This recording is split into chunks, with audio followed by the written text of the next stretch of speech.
បាទជិបសួរពុកម៉ែបងប្អូនទាំងអស់គ្នាថ្ងៃដែរខ្ញុំបាទកែវិជាមកបង្ហាញអំពីបញ្ហាលើដំណាំស្រូវបន្តទៀតហើយអញ្ចឹងថ្ងៃនេះដែរគឺខ្ញុំអត់បង្ហាញទៅនឹងស្មៅឬកកទេគឺខ្ញុំមកបង្ហាញបងប្អូនអំពីបញ្ហាជំងឺបាក់តេរីឆ្នូតស្លឹកនេះដូចបងប្អូនបានឃើញអញ្ចឹងនេះគឺបាក់តេរីឆ្នូតស្លឹកលើដំណាំស្រូវអញ្ចឹងអាការៈរបស់វាគឺក្រហមឆ្នូតនៅលើស្លឹកស្រូវណាបងប្អូនបាទអញ្ចឹងវាកើតច្រើនណាស់ហើយពីច្រើនកើតកន្លែងដែលក្រាស់ខ្លាំងបាទនិយាយបងប្អូនឃើញអញ្ចឹង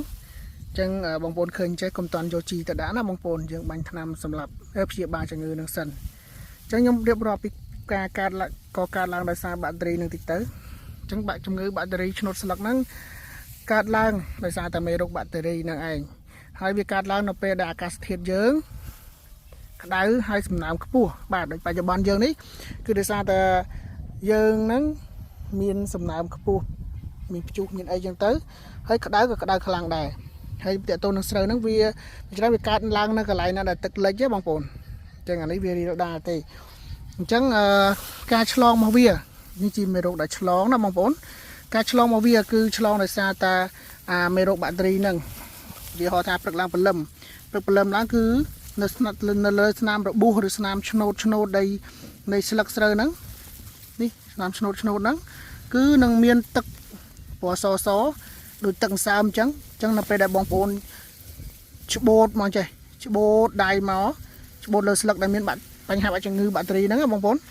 ឆ្នូតស្លឹកមួយណាក៏បានឲ្យមានបាក់ជំងឺបាក់តេរីនៅពេលដែលវាអត់ទាន់ជាបងប្អូនប៉ះដៃអញ្ចឹងចេះគឺស្អិតហើយ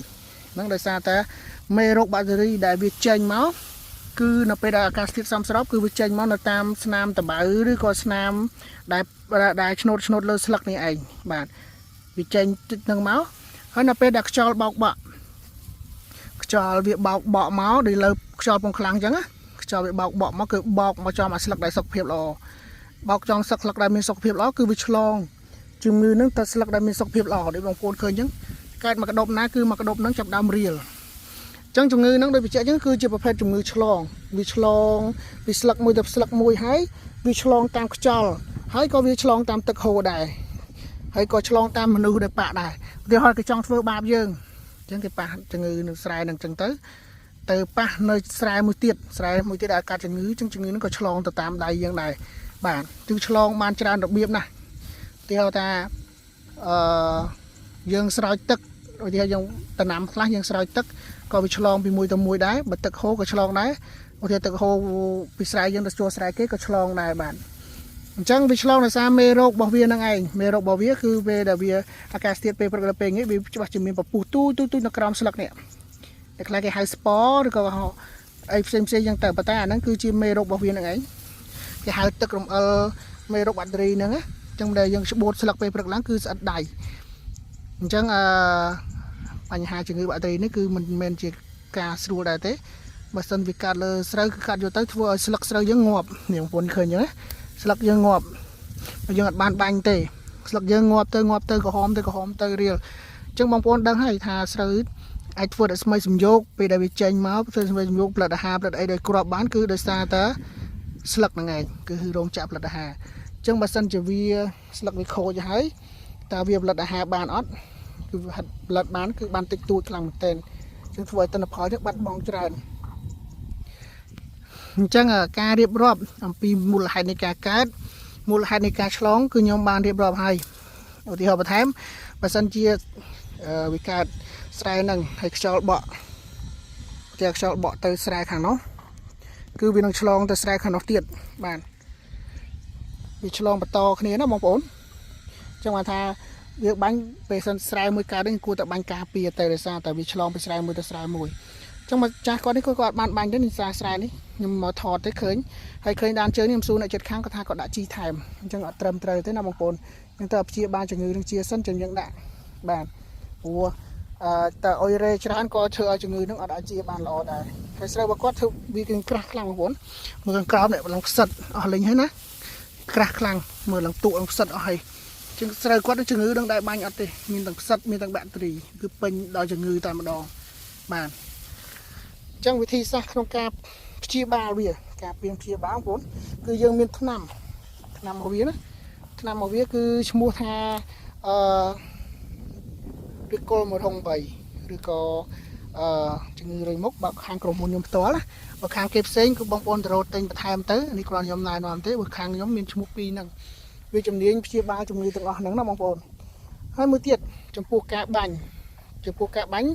លើកទឹកចិត្តបាញ់ពេលព្រឹកហើយនិងពេលល្ងាចណាបងប្អូនដោយសារតែថ្នាំមួយចំនួនវាទាមទារការជ្រាបចូលយូរបើយើងបាញ់នៅពេលក្តៅដែលយើងគិតថាអូបាញ់ពេលក្តៅវាធ្វើឲ្យស្ពរមេរោគជំងឺបាក់តេរីហ្នឹងឬក៏មេរោគឆាប់ក្រៀមអាហ្នឹងជារឿងត្រឹមត្រូវមួយប៉ុន្តែមួយទៀតថ្នាំមួយចំនួនគឺវាជ្រាបចូលយឺតនៅពេលដែលយើងបាញ់ពេលថ្ងៃវាជ្រាបចូលអត់ទាន់បានល្អផងគឺធ្វើឲ្យថ្នាំរបស់យើងនឹងហួតទៅតាមទឹកទៅតាមកម្ដៅថ្ងៃទៅតាមអីអស់អញ្ចឹងការព្យាបាលក៏មិនសូវល្អពេកដែរបាទអញ្ចឹងលើកទឹកចិត្តបាញ់ពេលព្រលឹមឬក៏ពេលល្ងាចល្អបំផុតពេលល្ងាចចឹងដោយសារតែយើងបាញ់បាក់តេរីភាគច្រើនគឺយើងលាយជាមួយ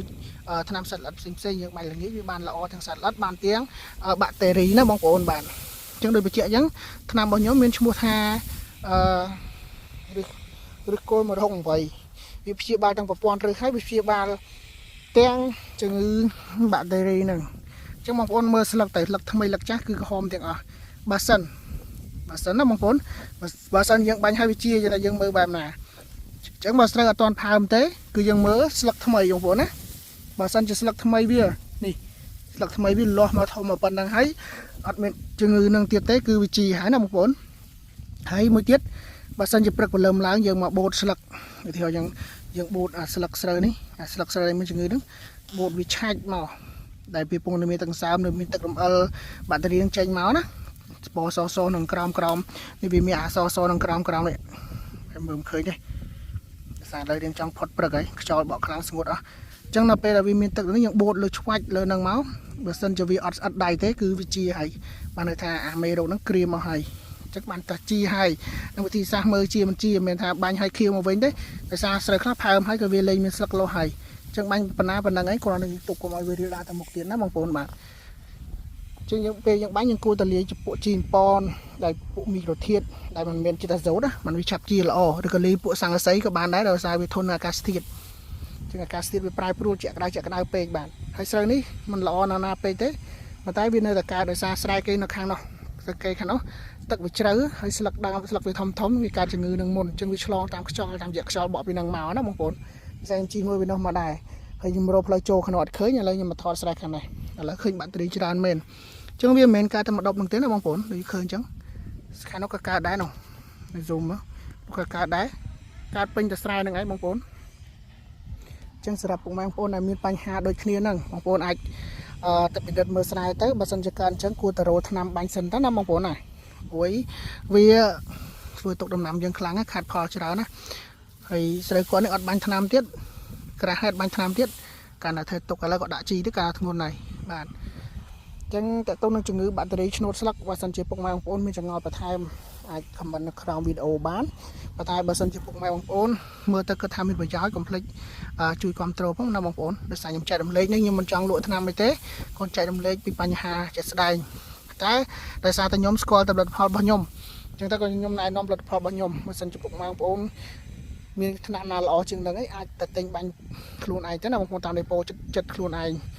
ហើយខ្ញុំនេះគាត់ជាអ្នកផ្សព្វផ្សាយទេខ្ញុំចែករំលែកដំណោះស្រាយជូនពុកម៉ែបងប្អូនមិនទាមទារពុកម៉ែបងប្អូនមកទិញថ្នាំខ្ញុំទេហើយខ្ញុំគាត់មានលក់ថ្នាំដែរខ្ញុំគាត់អ្នកផ្សព្វផ្សាយទេពុកម៉ែបងប្អូនចង់ទិញថ្នាំទៅទិញពីដេប៉ូណាបងប្អូន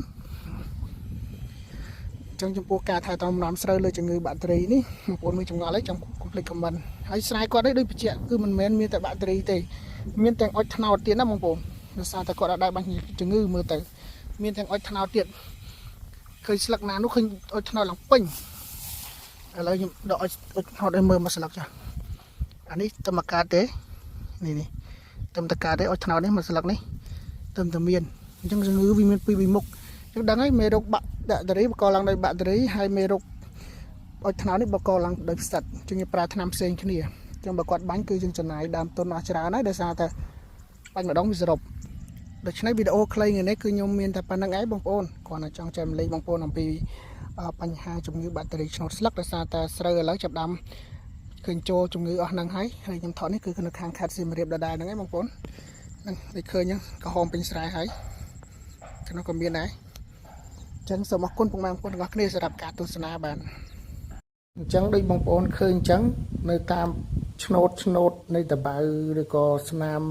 ឆ្នោតដែលលើស្លឹកហ្នឹងគឺមានពពុះទូចសហើយពពុះទូចហ្នឹងជាមេរោគបាក់តេរីដែលវាសម្រាប់រាលដាលបន្តនឹងឯងឬក៏យើងហៅថាស្ពរណាសម្រាប់ពពុះ2ហ្នឹងគឺជាទឹកសើមទេអាហ្នឹងគ្រាន់ជាទឹកសើមធម្មតាប៉ុន្តែខ្ញុំផ្ដោតលើពពុះទូចនោះហើយនេះគឺជាថ្នាំដែលយើងអាចព្យាបាលបានដែលខ្ញុំហៅថា Recall 108ហ្នឹងគឺវាជំនាញទៅលើជំងឺបាក់តេរីឆ្នោតស្លឹកហ្នឹងណាបងប្អូនអញ្ចឹងនេះគឺជារូបបន្ថែមទៅនឹងជំងឺបាក់តេរីឆ្នៃវីដេអូខ្លីហ្នឹងគឺខ្ញុំមានតែប៉ុណ្្នឹងឯងគ្រាន់បន្ថែមពុកម៉ែបងប្អូនយើងបន្តិចទៀតទៅនឹងរូបភាព